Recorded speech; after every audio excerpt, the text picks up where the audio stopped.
Pardon for my English, as it isn't my first language. I was browsing a thread about whatever happened to the outcast kid at your school. I was that kid, and I came back to my hometown years ago and essentially dismantled its way of life. As background, I grew up in a very conservative rural area heavily dominated by a rigid religious culture. This forced people to put great stock in appearances. Keeping up a facade was the most important thing. Everyone was expected to conform, and people were judged harshly for any perceived moral failing. This was difficult for me, as the odds were stacked against me from birth. I was born under tragic circumstances. My mother lost her parents when she was young and was taken in by her aunt and uncle.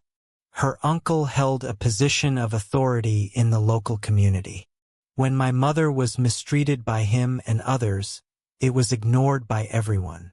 When she became pregnant, she was blamed and cast out. Why she didn't move away, I don't know. But there I was, born into an environment where I was branded an outcast. My childhood was incredibly difficult. By the time I started school, I had faced enough hardship to leave me deeply affected. School made it worse. I was bullied relentlessly.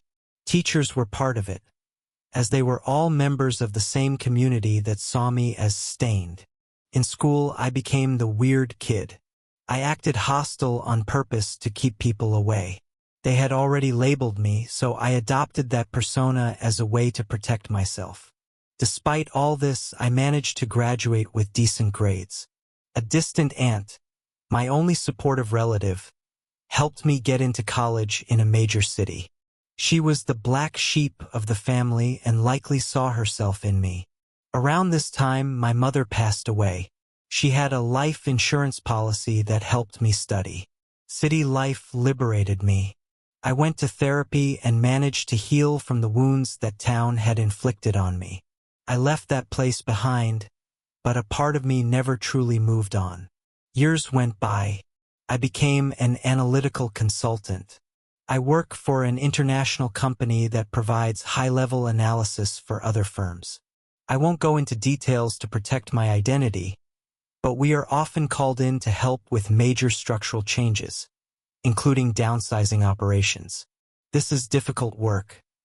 I feel for the people who are impacted, but it is the nature of my profession.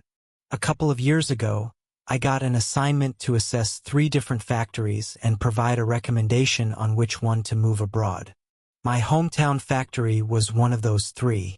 My hometown was a one-industry town. The factory was the heartbeat of the local economy.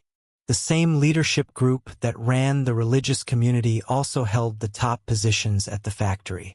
This meant the factory wasn't managed efficiently. Promotions were often based on personal connections rather than merit. The trip back was surreal. Most people didn't recognize me at first.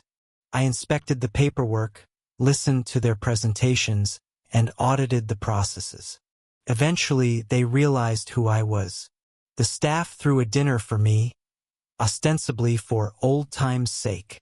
Many of my former classmates were there, acting as if we had shared fond memories. I made the atmosphere uncomfortable by bringing up specific events of the bullying I had endured, only to laugh it off as if it were a joke and that I had grown past it. Inside, I was feeling a cold sense of justice. I saw their faces and realized what they had become, and I knew I was in a position to change everything for them. They seemed relieved, believing that a hometown boy would protect them during the audit. After my visit, I drove around the town to reflect. I felt an intense realization of how power works and how it can be used to reshape a world that had once hurt me. The rest is history. I wrote a scathing report, documenting every flaw and inefficiency in the plant. I didn't need to lie. I simply highlighted the existing reality in a way that left no room for error. The factory was shut down, and in the following years, the town's economy collapsed. No business venture came to replace it. The community struggled significantly, and many families moved away. I still look them up on social media sometimes, seeing how their lives changed and how they had to face the consequences of the environment they cultivated. I don't feel a hint of regret.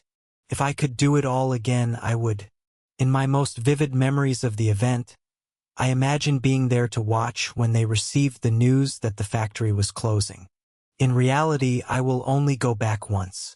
When my uncle finally passes, I intend to visit his grave to find some sense of closure for the past.